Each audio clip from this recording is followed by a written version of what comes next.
Welcome. In front of me is a DuoDuoGo J6, and today I'll show you how to format the SD card on this phone. Now to get started, let's go into the settings. From here you're gonna scroll down to storage, and then again go down, and you should see erase SD card. So tap on it. Give you a message that this will basically remove everything from the SD card. So if there's anything that you would like to keep, well, then back it up. But if you don't want to, or you have already done it, select erase everything and give it a moment. Erasing SD card, and it should be right about done.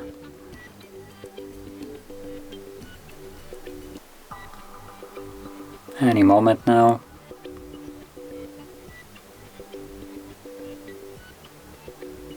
There we go. So you're basically finished now.